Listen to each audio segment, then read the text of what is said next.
Hi అండి, నమస్తే. Welcome to Andhra రుచులు. ఈరోజు వీడియోలో రంజాన్ స్పెషల్గా అలాగే సమ్మర్ స్పెషల్గా చల్లని ఫ్రూట్ కస్టర్డ్ ఈ సమ్మర్లో మంచి డెజర్ట్గా తయారు చేసుకోవచ్చండి. పెద్దవాళ్ళ నుంచి పిల్లల వరకు ఎవరైనా ఈజీగా చేసేయచ్చు నేను చెప్పిన టిప్స్ పాటిస్తే. అలాగే రంజాన్ టైంలోనే కాకుండా మన ఇంటికి ఎవరైనా అతిథులు వస్తారన్నప్పుడు ముందుగా కస్టర్డ్ తయారు చేసుకుని ఫ్రిడ్జ్లో ఉంచుకుంటే అప్పటికప్పుడు ఫ్రూట్స్ కట్ చేసి ఇలా సర్వ్ చేస్తారంటే మంచి మార్కులు కొట్టేయచ్చు. ఇంకా లేట్ చేయకుండా ప్రాసెస్లోకి వెళ్ళిపోదామండి. ముందుగా ఒక మందపాటి గిన్నె తీసుకొని అందులోకి 1 లీటర్ పాలు తీసుకున్నానండి. ఇవి ఫుల్ ఫ్యాట్ మిల్క్ అండి. మీరు ఏ పాలైనా తీసుకోవచ్చు. పాలు కాస్త చిక్కగా ఉండాలి. ఈ లీటర్ పాలు అయితే ఒక 7-8 మంది కస్టర్డ్ అయితే తినొచ్చండి. సర్వ్ చేసుకుంటే 7-8 మందికి అయితే వస్తుంది. ఇలా పాలు కలుపుకున్న పాలు స్టవ్ పై పెట్టుకొని బాగా మరగనివ్వాలండి. చూడండి, పెద్ద మంట పెట్టుకొని బాగా మరగనివ్వాలి. ఇలా మరుగుతున్న పాలు ఒక చిన్న గిన్నె తీసుకుని ఆ గిన్నెలోకి కొద్దిగా ఒక 2 గరిటెలు పాలు తీసుకొని పక్కన పెట్టుకొని చల్లారనివ్వాలండి. అలా చల్లారగా అయిన పాలల్లో కస్టర్డ్ పౌడర్ అండి ఇది. ఈ కస్టర్డ్ పౌడర్ని 3 టేబుల్ స్పూన్లు వేసుకోవాలి. లీటర్ పాలకి 3 టేబుల్ స్పూన్లు కస్టర్డ్ పౌడర్ అయితే పడుతుందండి. ఇలా కస్టర్డ్ పౌడర్ వేసుకుని ఉండలు లేకుండా చల్లగా అయిన పాలల్లో వేసుకొని బాగా కలుపుకోవాలండి. వీడియోలో చూపిస్తున్న విధంగా బాగా కలుపుకోవాలి.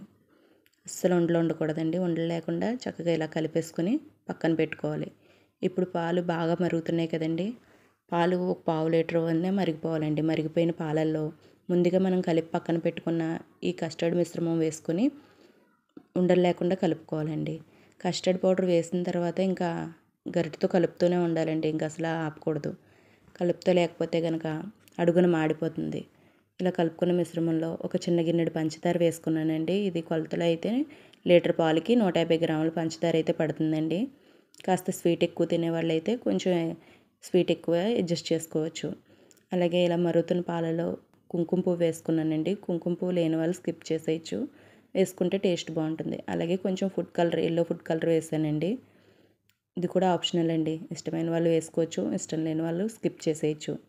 ఇలా వేసుకున్న తర్వాత ఒక 2 నిమిషాల నుంచి స్టవ్ మించి దించేసి బాగా చల్లారనివ్వాలండి కస్టర్డ్. ఇలా కలుపుకుంటూ ఒక 2-3 గంటలు అయితే పడుతుంది.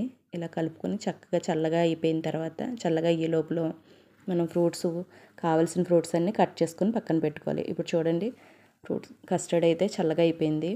ఇప్పుడు ముందుగా మనం కట్ చేసి పెట్టుకున్న ఫ్రూట్స్ని ఒక్కొక్కటిగా వేసేసుకొని ఇదిగోని చూపిస్తున్న విధంగా బొప్పాయి, అరటిపండు, యాపిల్, దానిమ్మ గింజలు ఒకదాని తర్వాత ఒకటి వేసుకోవాలండి.